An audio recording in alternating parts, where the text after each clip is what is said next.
नमस्कार दोस्तों। आज की इस वीडियो में हम बात करने वाले हैं रेलवे आरआरबी पैरामेडिकल रिक्रूटमेंट 2025 के ऑनलाइन फॉर्म को स्टेप बाय स्टेप कैसे फिल करें। अगर आप भी इस वैकेंसी के लिए अप्लाई करना चाहते हैं तो वीडियो को शुरू से एंड तक ध्यान से देखिए, क्योंकि मैं आपको यहाँ पर eligibility, documents, form fill up process, photo signature upload और फाइनल सबमिट तक का पूरा प्रोसेस सिंपल तरीके से समझाऊंगा। इस वीडियो के बाद आप बिना किसी गलती के अपना फॉर्म इजिली फिल कर पाएंगे। चलिए शुरू करते हैं। इसकी मेन वेबसाइट पर आ जाना है। इसके मेन वेबसाइट का लिंक मैं डिस्क्रिप्शन में भी दिया हूँ। मेन वेबसाइट पर आने पर देखेंगे कि लेटेस्ट अपडेट्स का यहाँ पे कॉलम दिया हुआ है। लेटेस्ट अपडेट में सबसे पैरामेडिकल का है। इसका ऑफिशियल नोटिफिकेशन खुल गया है, जो कि कुल 49 पेजेस का है। यहाँ पे आप देख सकते हैं कि सारा इंपॉर्टेंट डिटेल्स इसमें दिया गया है कि इसका एम्प्लॉयमेंट नोटिस आप पढ़ पाएंगे कि कब जनरेट हुआ, ऑनलाइन एप्लीकेशन कब से स्टार्ट हो रहा है। 9 तारीख से स्टार्ट हुआ है। लास्ट डेट है 8/9/2025 को। लास्ट डेट है फीस सबमिट करने का 10 तारीख, मतलब नेक्स्ट डे। अगर गलती होता है तो आप फीस पेमेंट नेक्स्ट डे भी कर सकते हैं। मॉडिफिकेशन का डेट 11 तारीख से 20 तारीख तक है। अगर मान लीजिए कुछ गलती हो गया और उसमें मॉडिफिकेशन फ़ीस लगेगा, उसके थ्रू आप कर सकते हैं। और 21 तारीख से 25 तारीख ये फिज़िकल हैंडीकैप के लिए, जो स्क्राइब अप का जो डिटेल्स देंगे उनके लिए। अब देख सकते हैं कि यहाँ पे कौन कौन सा पोस्ट निकला है। नर्सिंग सुपरिटेंडेंट का पोस्ट है, जो टोटल 272 पोस्ट है। उसके बाद डायलिसिस टेक्नीशियन का है, जिसमें 4 पोस्ट है। उसके बाद हेल्थ एंड मलेरिया इंस्पेक्टर का है, फार्मासिस्ट का पोस्ट है, रेडियोग्राफर का पोस्ट है, ईसीजी टेक्नीशियन का पोस्ट है और लैब असिस्टेंट ग्रेड 2 का पोस्ट है। कुल 434 पोस्ट निकाला है आरआरबी ने। अब यहाँ पे चल के देखते हैं कि एज रिलैक्सेशन क्या दिया है। एज रिलैक्सेशन एसटी एससी के लिए 5 साल है, ओबीसी के लिए 3 साल है, भूतपूर्व सैनिक के लिए भी 3 साल है, और भूतपूर्व सैनिक अगर ओबीसी या एसटी एससी हो तो 6 साल और 8 साल दिया है। और भी सारा इसमें एज रिलैक्सेशन का बात किया गया है कि जो पहले से सर्विस में है उनके लिए। आप यहाँ पे नीचे आके देख सकते हैं। इसका मैं शॉर्ट नोटिफिकेशन बना के डाला हूँ, इसमें आप इजीली समझ पाएंगे। आप इसका स्क्रीनशॉट भी रख सकते हैं कि इंपॉर्टेंट डेट्स क्या क्या है इसमें। एप्लीकेशन फ़ीस की बात की जाए तो जनरल, ओबीसी और ईडब्ल्यूएस का 500 है फ़ीस। एसटी एससी और इकोनॉमिक बैकवर्ड सेक्शन का 250 है, और ऑल कैटेगरी फीमेल्स का 250 है। ऑल कैटेगरी फीमेल्स में general female, ST female, OBC female सभी का 250 है, जिसमें से जनरल ओबीसी को मेल कैंडिडेट को 400 रुपये रिफंड हो जाएगा, जो आपका स्टेज 1 होगा एग्ज़ाम उसका देने के बाद। और 250 जिनका फ़ीस कट रहा है उनको पूरा 250 का 250 वापस हो जाएगा। एलिजिबिलिटी का बात की जाए तो नर्सिंग सुपरिटेंडेंट के लिए जीएनएम या फिर बीएससी नर्सिंग मांगा है। फार्मासिस्ट के लिए डिग्री डिप्लोमा मांगा है फार्मेसी में। रेडियोग्राफर के लिए भी डिप्लोमा मांगा है रेडियोग्राफर में, एक्सरे टेक्नीशियन या फिर रेडियो डायग्नोसिस के लिए। हेल्थ एंड मलेरिया इंस्पेक्टर के लिए बीएससी केमिस्ट्री और साथ ही साथ 1 साल का डिप्लोमा मांगा है। लैब असिस्टेंट के लिए डीएमएलटी और डायलिसिस के लिए बीएससी या डिप्लोमा मांगा है। अब देखते हैं कि इसका फॉर्म हमको कैसे फिल करना है। फॉर्म फिलअप करने के लिए हमको अपने मेन वेबसाइट पर आ जाना है। मेन वेबसाइट का लिंक मैं अपने डिस्क्रिप्शन पे दे दिया हूँ। लॉगिन पर जाना है। अगर जिसका पहले से 2024 या 2025 में किसी भी तरीके का आरआरबी का फॉर्म भरे हैं तो यहाँ पे भी आप देख सकते हैं दिया गया है। नहीं तो आप क्रिएट अकाउंट पर जाएंगे तो देख पाएंगे कि ये सेम वही चीज़ दिया है कि 2024 या 2025 में जो पहले से फॉर्म फिल कर चुके हैं वो अपना लॉगिन आईडी पासवर्ड डाल के भी आगे बढ़ सकते हैं। अब देखेंगे कि अपना अकाउंट कैसे क्रिएट करना है। ये उनके लिए है जो 2024 या 2025 में कोई भी फॉर्म नहीं फिल किए। हमको अपना अकाउंट क्रिएट करना पड़ेगा इसके लिए, फॉर्म फिल करने के लिए। कंट्री ऑफ नेशनलिटी में इंडियन डालेंगे, आपका नाम डालेंगे। नाम आपके 10 के अकॉर्डिंग होना चाहिए, ना कि आधार कार्ड के अकॉर्डिंग। आधार कार्ड का अभी आगे आएगा ऑप्शन, मैं बताऊंगा कहाँ पे। यहाँ पे आपका डेट ऑफ बर्थ डालना है, ये भी 10 के अकॉर्डिंग आपको फिल करना है। यहाँ जेंडर डालना है। जेंडर के बाद अपना आपके फादर का नाम और मदर का नाम, ये भी दोनों आपके मार्कशीट के अकॉर्डिंग होगा। जिनके मार्कशीट में फादर या मदर का नाम मेंशन नहीं है वो अपने बाकी आईडी कार्ड के अनुसार डाल सकते हैं। यहाँ आप अपना ईमेल आईडी टाइप करेंगे और जनरेट ईमेल आईडी ओटीपी पर क्लिक करके एक ओटीपी जनरेट कर लेंगे। नीचे देखेंगे कि पासवर्ड का दिया है। पासवर्ड का कॉम्बिनेशन कैसा होगा ये हम बताएंगे बाद में। और ये वेरीफाइड थ्रू डिजी लॉकर या आधार कार्ड जिनके पास नहीं है वो कैसे आगे बढ़ सकते हैं वो भी हम आगे बताएंगे। तो देखिए, हमको यहाँ पे फिल कर लिए डिटेल। ईमेल आईडी अपना ईमेल वेरीफाई करवा लिए। अब मोबाइल नंबर टाइप करके जनरेट मोबाइल ओटीपी पर क्लिक करेंगे, देखेंगे अब मोबाइल ओटीपी आता है। मोबाइल ओटीपी डालने पर डायरेक्ट ही अगर ओटीपी सही रहेगा तो डायरेक्ट वेरीफाई हो जाता है। देखिए यहाँ पे मैं अपना ओटीपी टाइप करूँगा, जैसे ही लास्ट कैरेक्टर टाइप करूँगा ओटीपी अगर सही है तो डायरेक्टली ओटीपी वेरीफाई हो गया।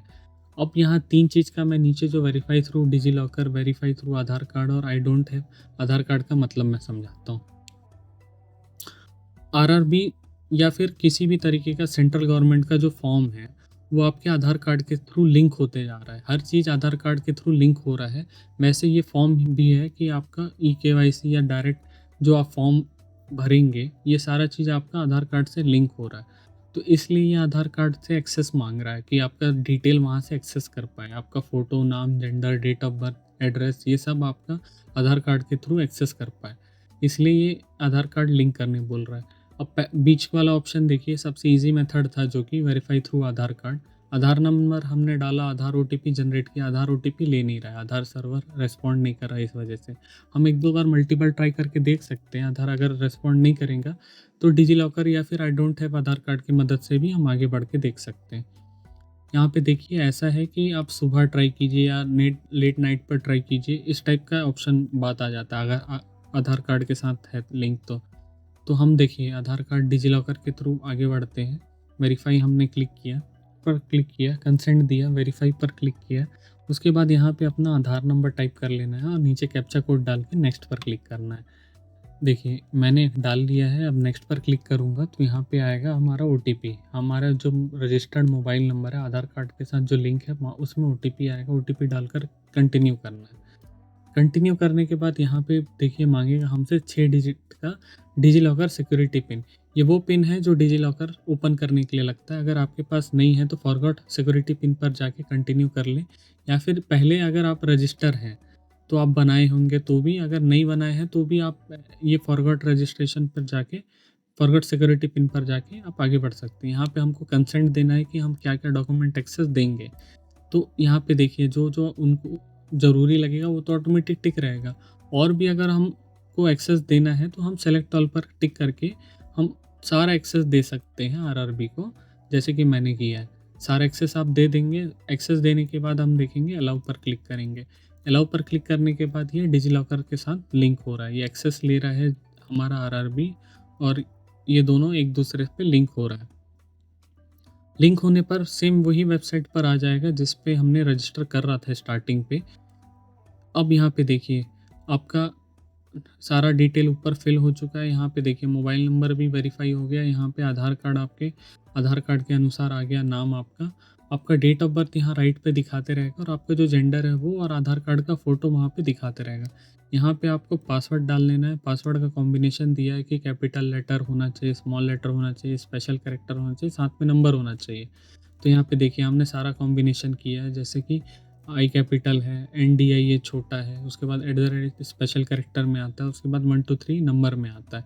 इस तरीके का आपका नाम या डेट ऑफ बर्थ ऐसा कुछ कॉम्बिनेशन बना के आपको पासवर्ड लिख रख लेना है। I am not a robot captcha पे टिक करके preview and create an account पर क्लिक कर देना। क्लिक करते ही आप देखेंगे कि आपका डिटेल जो आपने फिल किया है वो यहाँ पे शो होते रहेगा। यहाँ पे देखिए राइट हैंड साइड पे आपका जो सारा डिटेल है, जो ब्लर है, वो सारा चीज़ आपको शो होते रहेगा। आपको चेक कर लेना है कि सारा डिटेल सही है या गलत है। अगर सही रहता है तो क्रिएट एन अकाउंट पर क्लिक करना। अगर कुछ भी फॉल्ट लगता है तो एडिट पर जाके चेंज कर लेना है। ये एक बार अगर ये सबमिट हो गया तो इसमें कुछ भी चीज़ आप चेंज नहीं कर पाएंगे, इसलिए इसको ध्यानपूर्वक भरें। अपने डाटा से मैच कर करके, अपने आईडी कार्ड से या फिर आपके 10th के मार्कशीट के अनुसार आप एक-एक चीज़ चेक करके आगे बढ़ें। प्रोसीड पर क्लिक करके देखेंगे क्या होता है। जैसे हमने प्रोसीड पर क्लिक किया तो ये डायरेक्टली वेबसाइट पर आ जाएगा। इसके बाद हमको लॉगिन कर लेना है। लॉगिन पर क्लिक करेंगे तो हमसे हमारा ईमेल आईडी या मोबाइल नंबर मांगेगा। देखिए यहाँ पे 2 ऑप्शन है, आधार कार्ड के थ्रू लॉगिन कर सकते हैं या अकाउंट के क्रेडेंशियल के थ्रू। जैसे कि आधार कार्ड अभी काम नहीं कर रहा था तो आरआरबी अकाउंट क्रेडेंशियल पर क्लिक कर लेंगे नीचे वाले ऑप्शन पर। नीचे वाले ऑप्शन पर क्लिक करने के बाद आपसे आपका मोबाइल नंबर या फिर ईमेल आईडी दोनों में से कुछ भी यहाँ पे टाइप करेंगे, और पासवर्ड जो हमने अभी बनाया था India@123 उसको टाइप करके I am not a robot में टिक करके लॉगिन पर क्लिक कर लेंगे। जैसे ही लॉगिन पर क्लिक करेंगे यहाँ पे 2 फैक्टर ऑथेंटिकेशन आएगा। ये लॉगिन करने के लिए है, आपको सेंड ओटीपी पर क्लिक करना है। आप या तो आप अपना ओटीपी ईमेल पर मंगा सकते हैं, या तो आप अपना ओटीपी मोबाइल पर मंगा सकते हैं। सेंड ओटीपी टू फ़ोन हमने किया है। अब देखते हैं, जैसे ओटीपी आएगा हम ओटीपी डाल करके लॉगिन कर लेंगे। ओटीपी आ गया है, ओटीपी के लिए वेट करेंगे। ओटीपी जल्दी आ जा रहा है, स्टार्टिंग है अभी फॉर्म। तो अब यहाँ पे हमको इंस्ट्रक्शन पढ़ लेना है। हमारा आधार कार्ड वेरीफाई हो चुका है, अकाउंट वेरीफाई हो गया आधार कार्ड के थ्रू। यहाँ पे लेफ्ट में देखिए लिख के आ रहा है। अब यहाँ पे दिया है गया है कि कुछ डिटेल्स आपको पढ़ना है, जैसे कि पढ़ के उसके बाद ऑनलाइन एप्लीकेशन पर क्लिक कर लेना है। ऑनलाइन एप्लीकेशन पर क्लिक करते ही देखेंगे कि आपको किस आरआरबी के लिए अप्लाई करना है, ये पूछेगा। तो आप देख सकते हैं कि एडवर्टाइजमेंट में जाके कि आपको किस आरआरबी के लिए अप्लाई करना है, किस जगह के लिए आपके लिए पोस्ट खाली है, या कौन सा जगह आपके लिए सहूलियत है, उसके अनुसार आप यहाँ पे आरआरबी सेलेक्ट कर लेंगे। तो मेन जो एडवर्टाइजमेंट है आपका ऑफिशियल नोटिफिकेशन है, उसके पेज नंबर शायद लास्ट में है, पेज नंबर 29 पर। पेज नंबर 29 पर आके देखेंगे कि आपके आरआरबी के लिए कौन कौन सा पोस्ट निकला है। जैसे अहमदाबाद के लिए 2 पोस्ट है, नर्सिंग सुपरिटेंडेंट का और फार्मासिस्ट का, 2 टाइप का पोस्ट है। वैसे ही अजमेर के लिए भी 3 अलग अलग टाइप का है। वैसे ही आप अपने अनुसार देख लेंगे कि आपको कौन से आरआरबी के लिए डालना है और उसमें कितना पोस्ट है, तो उसके अकॉर्डिंग आपको फॉर्म फिल कर लेना है। जैसे कि हमको आरआरबी बिलासपुर के लिए डालना है, फार्मासिस्ट के लिए डालना है, तो आरआरबी बिलासपुर फार्मासिस्ट के लिए 2 टाइप का अलग अलग पोस्ट निकला है। यहाँ आप देख पाएंगे, जैसे ऊपर पे दिखा रहा था, ये सारा आरआरबी का है। आप ऊपर से नीचे तक देख पाएंगे कि कितना कितना पोस्ट है। और इसमें भी अलग अलग टाइप का है कि आप जनरल के लिए कितना पोस्ट है, एसटी के लिए कितना है, एससी के लिए कितना है। यहाँ पे आप क्लियर देख सकते हैं, ऊपर पे दिया हुआ है आपको। देखिए हमारे पास आरआरबी बिलासपुर का आ गया। ठीक है, आरआरबी बिलासपुर के आने के बाद यहाँ पे देख सकते हैं कि फार्मासिस्ट में 2 टाइप का पोस्ट है। रेलवे, एक सेंट्रल रेलवे के लिए है और एक south eastern central railway, SECR और सीआर के लिए। एसईसीआर के लिए 3 पोस्ट है और सीआर के लिए 1 पोस्ट है जनरल के लिए। तो हम अपने वापस लिंक पर आ जाएंगे, वेबसाइट पर आ जाएंगे, मेन वेबसाइट पर। अब यहाँ पे आरआरबी बिलासपुर सेलेक्ट कर लेंगे। बिलासपुर के लिए टोटल मिला के 4 पोस्ट था, 3 एक एसईसीआर के लिए और सीआर के लिए 1। यहाँ पे दोनों पे टिक करके नेक्स्ट करेंगे। जो डाटा हमारा पहले फिल हो चुका था वो यहाँ पे दिखाएगा, उसको हम एक बार चेक कर लेंगे डाटा को। जो डाटा हमारा पहले फिल किए थे वो सारा डाटा यहाँ पे शो होते रहेगा। अब यहाँ पे हमको मैरिटल स्टेटस डालना है। मैरिड है तो मैरिड चूज़ करना है, अनमैरिड है तो अनमैरिड चूज़ करना है। रिलीजन डालना है, जो भी आपका धर्म है। उसके बाद मदर टंग डालना है। मदर टंग डालने के बाद नीचे चॉइस ऑफ लैंग्वेज डालना है, जिस भी एक लैंग्वेज में आपको एग्ज़ाम देना है, हिंदी मीडियम में देना है या इंग्लिश मीडियम में देना है, इसमें मीडियम सेलेक्ट कर लेना है। उसके बाद यहाँ पे आएगा 2 आइडेंटिफिकेशन मार्क डालना है। अपने बॉडी में जो आपका मार्क है उसको टाइप कर लेना है। यहाँ पे 2 अलग अलग टाइप का, दोनों सेम नहीं होना चाहिए, दोनों अलग अलग होना चाहिए। यहाँ पे देखिए जनरल है, एसटी, एससी, ओबीसी और ईडब्ल्यूएस, 4 ऑप्शन दिया है। तो हम देखेंगे कि एससी के लिए, एससी और ओबीसी में रिजर्व कैटेगरी एसटी, एससी और ईडब्ल्यूएस में, और साथ में ओबीसी में, चारों में आपसे मांगेगा आपका कास्ट सर्टिफिकेट, कैटेगरी का सर्टिफिकेट नंबर, कैटेगरी का सर्टिफिकेट, अथॉरिटी कौन इशू किया है, कब इशू किया है, और आपको फ्री पास चाहिए या नहीं चाहिए ट्रैवल करने के लिए उस जगह के लिए। तो हम आ जाते हैं, अभी एसटी में थे, अब ओबीसी में हम देखेंगे कि ओबीसी में 2 टाइप का है, एक क्रीमी लेयर होता है, एक नॉन क्रीमी लेयर होता है। नॉन क्रीमी लेयर वो होते हैं जिनका आय 8 लाख से कम हो, और क्रीमी लेयर वो होते हैं जो 8 लाख से ज़्यादा इनकम पाते हैं। वो होते हैं जिनके पेरेंट्स या फिर जो डिपेंडेंट हैं जिन पे, वो 8 लाख से ज़्यादा नहीं होना चाहिए उनका, तो वो होते हैं। और उसके बाद आपका नॉन क्रीमी लेयर का सर्टिफिकेट 1/4/2025 के बाद का होना चाहिए, मतलब रीसेंट होना चाहिए। इसमें भी क्लॉज होता है कि आपका 1/4/2025 का होता क्या है, आप अपना सर्टिफिकेट जो जाति प्रमाण पत्र है वो तो आपका पहले से बना होगा, मगर 1/4/2025 के बाद आप कैसे बनवाएंगे, तो इसके लिए होता है central caste certificate. Central caste certificate यहाँ पे दिया गया है पेज नंबर 34 पे। एसटी के लिए, एसटी एससी के लिए 34 पे दिया है, और ओबीसी के लिए 35 नंबर पेज पर दिया है। OBC non creamy layer certificate, ये देखिए यहाँ पे। अब इस सर्टिफिकेट को आपको प्रिंट आउट ले लेना है, इस पेज को प्रिंट आउट ले लेना है और आपका ओरिजिनल सर्टिफिकेट को लेके कलेक्टर ऑफिस या फिर तहसील ऑफिस, तहसीलदार या एसडीएम के पास जाना है और उनको बताना है कि हमको सेंट्रल कास्ट सर्टिफिकेट बनवाना है। तो वो आपसे डिटेल लेके आपको जो पेज नंबर 34-35 पे दिया हुआ है, एसटी वालों के लिए पहला पेज और ओबीसी वालों के लिए नेक्स्ट पेज, उस पेज पे सील साइन करके देंगे। यहाँ पे देखिए कम्युनिटी सर्टिफिकेट नंबर जो दिया है वो आपका जो ओरिजिनल सर्टिफिकेट है जो आपका पहले से बन चुका है उसमें ना, उसमें का जो नंबर है वो डालेंगे। और यहाँ पे जो इशूइंग अथॉरिटी है ये आपका जो अभी का जो जाति प्रमाण पत्र इशू करेंगे, जो 1/4/2025 का बाद का जो इशू करेंगे, उनका अथॉरिटी का नाम डालना है कि नीचे जैसे डिस्ट्रिक्ट मजिस्ट्रेट दिया हुआ है या फिर एसडीएम दिया हुआ है, ये डाल सकते हैं। उसके बाद community certificate date of issue में आपको जो रिसेंट अभी जो आपने सील साइन करवाया है उसका डालेंगे। उसके बाद नीचे एड्रेस पे, एड्रेस तो आपको आधार कार्ड के अकॉर्डिंग आपको फिल कर लेना है, जैसे अभी हमने फिल कर लिया है। सारा चीज़ एक बार आप चेक कर लेंगे, चेक करने के बाद आगे बढ़ते हैं। यहाँ पे देखिए सेव करेंगे, सेव करने पर ये सेव का आएगा, उसके बाद नेक्स्ट कर लेंगे। डायरेक्टली भी नेक्स्ट कर सकते हैं, सेव करेंगे तो आपका डाटा सेव होते जाएगा। नेक्स्ट करेंगे तो भी एक्चुअल में सेव होता है, मगर सेव करना ज़्यादा सिक्योर है।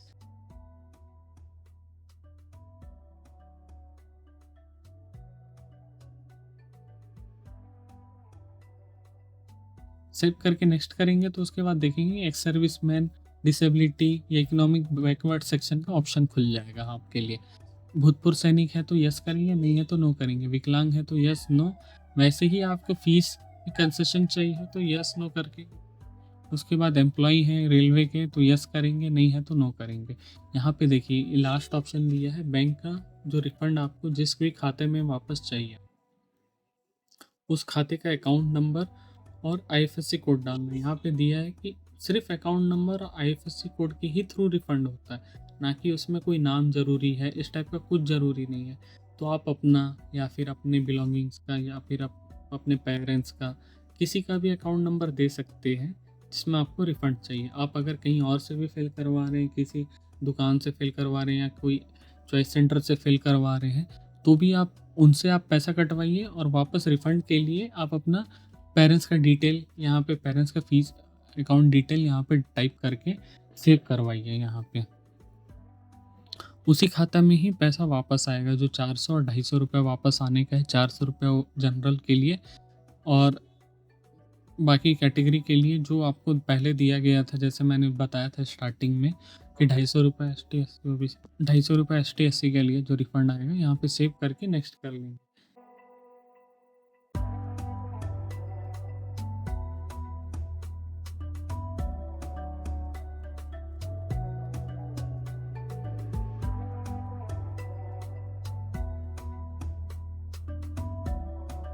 यहाँ पे सेव करके नेक्स्ट करने पर आएगा हमारा क्वालिफ़िकेशन डिटेल। क्वालिफ़िकेशन डिटेल के लिए जो हमारा जो वेबसाइट था जिसमें हम स्टार्टिंग में हम दिया गया था कि जिसके लिए जो क्वालिफ़िकेशन मांगा गया है, साथ ही साथ आपको 10th का यहाँ पे डिटेल भरना है। सबसे पहले आपको 10th का डिटेल भर लेना है। 10th का जो स्टेट ऑफ पासिंग था वो डालना है, जिस जिला से पास हुए वो डालना है, जिस बोर्ड से पास हुए थे, सीजी था, सीबीएसई था, आईसीएसई था, ये डालना है। डेट ऑफ पासिंग आपकी मार्कशीट में नीचे दिया रहेगा। रोल नंबर टाइप करना है। रोल नंबर के बाद आपसे सीरियल नंबर मांगा है। देखिए यहाँ पे एक दो अलग अलग चीज़ है। रोल नंबर में रोल नंबर टाइप करना है और यहाँ पे एसएससी या मेट्रिकुलेशन का सर्टिफिकेट का सीरियल नंबर टाइप करना है। सीरियल नंबर उसी मार्कशीट में आगे या पीछे कॉर्नर में कहीं ना कहीं मेंशन होता है। अगर जिसकी मार्कशीट में नहीं है मेंशन तो वो अपना रोल नंबर ही टाइप करके ऐड कर लेंगे। जैसे ऐड करेंगे वो नीचे ऐड हो जाएगा। और साथ ही साथ अब वो क्वालिफ़िकेशन डालना है जो आपसे मांगा गया है। जैसे जिस चीज़ के लिए अभी जैसे हमारे लिए फार्मेसी मांगा गया है तो हम फार्मेसी इसमें सेलेक्ट कर लेंगे। वैसे ही नर्सिंग सुपरिटेंडेंट के लिए जीएनएम या बीएससी नर्सिंग मांगा गया था, रेडियोग्राफर के लिए डिप्लोमा मांगा गया, तो अपना यहाँ से डिटेल डाल लेंगे। 10th तो डालना ही है, साथ ही साथ यहाँ पे जो आपका डिप्लोमा है या डिग्री है उस चीज़ को आपको सेलेक्ट करके उसका भी वही डिटेल डालना है जो यहाँ पे आपने 10th का डिटेल डाला है। जैसे ही बैचलर डिग्री आपने सेलेक्ट किया वैसे ही आपके आगे फार्मेसी आया। उसके बाद फिर आपका जो कोर्स है उसको डालना है। हमारा तो डिग्री था फार्मेसी का तो वो डालेंगे। स्टेट आप चूज़ कर लेंगे, ज़िला चूज़ कर लेंगे जिस कॉलेज से आपने पढ़ाई किया है उसको चूज़ करेंगे, डेट ऑफ पासिंग चूज़ करके ऐड कर लेंगे। ऐड करने पर 10th का और बीएससी दोनों का आपका ऐड हो गया है, बैचलर डिग्री का ऐड हो गया है। उसके बाद हम नेक्स्ट कर लेंगे। नेक्स्ट करने पर हम देखेंगे कि आपको फ़ोटो और साथ में सिग्नेचर। फ़ोटो तो अब लाइव आने लग गया है कि आपको लाइव कैप्चर करना पड़ेगा। अब देखिए, इसमें भी क्लॉज़ होंगे कि आपको कैसा फ़ोटो अपलोड करना है, मैं यहाँ पे आपको अच्छे से समझाऊँगा। राइट में आप देख पाएँगे कि स्पेसिफिकेशन दिया है कि किस तरीके का होना चाहिए। आपको नॉन वाइट क्लोथिंग पहनना है बोलने से कोई सी डार्क कलर का अपना ड्रेस पहनना है। साथ ही साथ आपको बैकग्राउंड वाइट रखना है, ठीक है? एकदम लाइटिंग में रहना है, चेहरा में अच्छा लाइट पड़ना चाहिए, जिसमें चेहरा एकदम बराबर दिखना चाहिए। आपको कैमरा में स्ट्रेट देखना है, उसके बाद सारा चीज़ आपको क्लियर दिखना चाहिए, मतलब सारा आपका जो डिटेल है, चेहरा का, हेयर है, ये सब आपको क्लियर होना चाहिए, मतलब अच्छा कैमरा से होना चाहिए। उसके बाद आपका फ़ोटो ज़्यादा दूर या ज़्यादा पास नहीं होना चाहिए, या किसी भी आपका पार्ट का, चेहरा का पार्ट किसी में कटना नहीं चाहिए उस फ़ोटो में। आप फ़ोटो में आपका कैप, मास्क, ग्लास, किसी भी तरीके का कुछ आपको वियर करके फ़ोटो नहीं खिंचाना है, तो ही आपका फ़ोटो ये सबमिट होगा। तो यहाँ पे देखते हैं कि किस तरीके का आपको फ़ोटो खिंचवाना है। देखिए, ये ज़्यादा पास है, यहाँ पे कट गया, ये चश्मा लगाया है, यहाँ पे फेस क्लियर नहीं है, यहाँ पे बैकग्राउंड ब्लरी है, यहाँ पे फेस ही पूरा ब्लर है। इसके बाद यहाँ पे अच्छा क्वालिटी का फ़ोटो नहीं है, यहाँ पे सनलाइट आ रहा है और चश्मा लगाया है, यहाँ पे आधा डार्क आधा वाइट है, यहाँ पे टोपी लगाया है। इस तरीके का कुछ फ़ोटो नहीं होना चाहिए, बैकग्राउंड पूरा वाइट होना चाहिए, चेहरा एकदम क्लियर होना चाहिए और बीचों बीच होना चाहिए, तो ही फ़ोटो एक्सेप्ट होगा। आप डायरेक्ट लाइव फ़ोटो कैप्चर कर सकते हैं इसके थ्रू, या मोबाइल के कैमरा के थ्रू कर सकते हैं। लाइव के लिए आप जैसे यहाँ पे जाएँगे, तो लाइव के लिए आपके पास यहाँ पे देखिए 3 टाइम लेगा 5 मिनट में फ़ोटो। अगर आपके पास वेबकैम है या फिर आप लैपटॉप से फॉर्म भर रहे हैं, तो आप यहाँ पे डायरेक्टली आपका साइट खुल जाएगा और यहाँ पे फेस आ जाएगा। यहाँ पे ब्लिंक करना है आपको वॉइस, उसके बाद फ़ोटो लेगा। या फिर आप लाइव इमेज करेंगे मोबाइल से कैप्चर करने के लिए। जैसे ही लाइव इमेज पर क्लिक करेंगे, तो वही चीज़ यहाँ पे एक बार देख लेंगे कि कैसा आपको फ़ोटो अपलोड करना है, किस तरीके का आपको बैठना है, कैसा कंट्रास्ट में। अगर घर पे किसी भी वाइट कलर का आपका दीवार है या फिर आप वाइट का कलर का क्लॉथ है, तो उसको आप अच्छे से लगा लेंगे ये लाइट के अगेंस्ट में, मतलब लाइट आगे होना चाहिए और आपका चेहरा जो है उस पे पड़ना चाहिए और पीछे आपके वाइट बैकग्राउंड होना चाहिए। वाइट बैकग्राउंड में किसी भी तरीके का आपका ये नहीं आना चाहिए, अलग-अलग टाइप का ब्लैक, डार्क, ये इस तरीके का शैडो नहीं बनना चाहिए उसपे। देखिए, यहाँ पे क्लिक करते साथ आपको क्यूआर कोड आ जाएगा। क्यूआर कोड आपको मोबाइल के थ्रू स्कैन कर लेना है। तो हम करके दिखाते हैं क्या करना पड़ेगा इस पे। हमने अपना मोबाइल खोल लिया है, क्यूआर कोड स्कैन करे तो हमारा वेबसाइट खुल गया।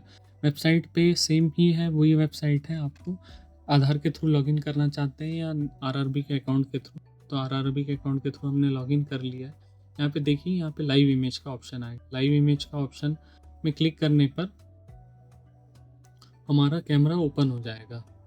हम क्लिक करते हैं, एक बार हम आपको दिखाते हैं। जैसे ही हमने कैप्चर लाइव इमेज पर क्लिक किया, तो यहाँ पे देखेंगे कि हमारा कैमरा ओपन हो गया। कैमरा में देख सकते हैं कि आप यहाँ पे हमारा पूरा वाइट बैकग्राउंड है, हमने डार्क कलर का कपड़ा पहना है, चेहरा भी बीचों बीच है। हम कैप्चर लाइव इमेज पर क्लिक कर लेंगे। कैप्चर लाइव इमेज पर क्लिक करने पर देखेंगे कि वेबसाइट पर ऑटोमेटिक अपलोड हो जाएगा। अगर नहीं होता है तो वेबसाइट को एक बार रिफ्रेश कर लेंगे, तब देख पाएंगे कि आप साइट पर अपलोड हो गया। सिग्नेचर के लिए भी वैसे ही है। सिग्नेचर का डायमेंशन दिया गया है 35 mm टू 20 mm या फिर 140 इंटू 60 पिक्सल में ही आपको करना है। 30 से 49 केबी के बीच में होना चाहिए आपका फिर सिग्नेचर, तो ये अपलोड हो जाएगा। अब देखेंगे कि ये दोनों चीज़ अपलोड हो गया, उसके बाद नेक्स्ट कर लेंगे। नेक्स्ट करने पर दिखाएगा कि आपको 2 तरीके का, जैसे मैंने बताया था ईआर, और दूसरा 2 अलग-अलग था। आरआरबी कोलकाता के लिए अभी देख रहे हैं, तो ये 2 अलग-अलग टाइप का पोस्ट है। एक ईआर के लिए है और एक सीएलडब्ल्यू के लिए। तो हम प्रेफ़रेंस वाइज़ जिसमें आपको ज़्यादा पोस्ट लग रहा है, जिसके लिए आप क्वालीफ़ाई हो पा रहे हैं, उसको आप पहले करके, आप यहाँ पे जो प्लस का साइन दिया हुआ है, अब देखेंगे कि 1 के आगे जो नाम लिखा है उसके आगे प्लस का साइन दिया है। प्लस का साइन में क्लिक करके यहाँ पे ऑर्डर वाइज़ आपको प्रेफ़रेंस में ऐड करना है। ऐड करने के बाद I have exercise and check my order में क्लिक कर लेना है। यहाँ पे नीचे टिक कर लेना है। यहाँ पे नीचे प्लेस में प्लेस लिखकर आगे सेव पर क्लिक कर लेना है। सेव पर क्लिक करके देखेंगे कि आपका फॉर्म जो है ये पूरा फॉर्म फिल हो गया है। यहाँ पे रीचेक कर लिया है हमने और सबमिट पर क्लिक कर लिया, इस पर टिक करेंगे। जैसे ही हमने यहाँ पे सबमिट पर क्लिक करेंगे तो देखेंगे कि हमारा जो वेबसाइट है ये सेव हो जाएगा। ये प्रीव्यू दिखा रहा है, जो हमारा फॉर्म है जो डायरेक्टली सबमिट हो जाएगा। तो करके दिखाता हूँ मैं। जैसे हमने क्लिक किया ये सबमिट पर, तो ये सबमिट हो गया। अब हमसे पेमेंट मांग रहा है, जो हमारा फ़ीस था हमको फ़ीस पे करना है। तो फ़ीस के लिए SBI ई-पे का गेटवे है, इस पे जाके हम देखेंगे लेफ्ट साइड में डेबिट कार्ड, नेट बैंकिंग या UPI के थ्रू हम पेमेंट कर सकते हैं। तो हम किसी भी तरीके का हमको जैसा पेमेंट करना है UPI के थ्रू हम UPI QR जनरेट करके पेमेंट करेंगे।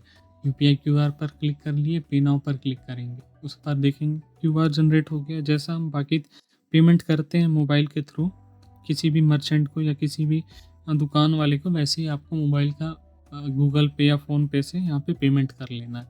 पेमेंट करने के बाद कुछ देर रुकेंगे। SBI का गेटवे है तो थोड़ा टाइम लेता है अपडेट होने पे। अगर नहीं भी होता है तो कोई बात नहीं, अगर आपके उससे पैसा कट गया है, मोबाइल से पैसा कट गया है, तो ध्यान देंगे। आगे के स्टेप मैं समझाता हूँ। ये देखिए हमारा पेमेंट सक्सेसफुल हो गया है। सक्सेसफुल होने के बाद देखेंगे कि ऊपर जो एप्लीकेशन हिस्ट्री है उस पर चले जाना है। एप्लीकेशन हिस्ट्री पर आपने जो जो फॉर्म फिल किया है वो सारा चीज़ आपको पहले का दिखाते रहेगा। पेमेंट कंप्लीट का दिखा रहा है, अगर पेमेंट नॉट कंप्लीटेड दिखाता है या पेमेंट नॉट डन दिखाएगा तो यहाँ पे देखिए वेरीफाई पेमेंट का ऑप्शन है। वेरीफाई पेमेंट पर क्लिक कर लेंगे तो वेरीफाई पेमेंट हो जाएगा अगर आपके अकाउंट से पैसा कटा है तो। अगर पैसा नहीं कटा है तो आप फिर से एक बार पेमेंट कर सकते हैं। उसके लेफ्ट साइड में पेमेंट करने का ऑप्शन फिर से खुल जाएगा पे नाउ का। वैसा करके आप एक बार और पेमेंट कर सकते हैं। पेमेंट करने के बाद आप अपना प्रिंट आउट निकाल लेंगे या सेव कर लेंगे, सेव करके रख लेंगे। तो दोस्तों इस तरह आप railway RRB paramedical online form 2025 को ईजिली फिल कर सकते हैं। फॉर्म सबमिट करने से पहले एक बार सभी डिटेल्स को केयरफुली चेक जरूर करें ताकि कोई गलती ना हो। अगर आपको ये वीडियो हेल्पफुल लगा हो तो इसे लाइक, शेयर और अपने दोस्तों के साथ ज़रूर शेयर करें जो इस वैकेंसी के लिए अप्लाई कर रहे हैं। और हाँ, हमारे चैनल को सब्सक्राइब करना ना भूलें ताकि आपको ऐसे ही गवर्नमेंट जॉब्स और ऑनलाइन फॉर्म फिलिंग के लेटेस्ट अपडेट मिलते रहें। धन्यवाद।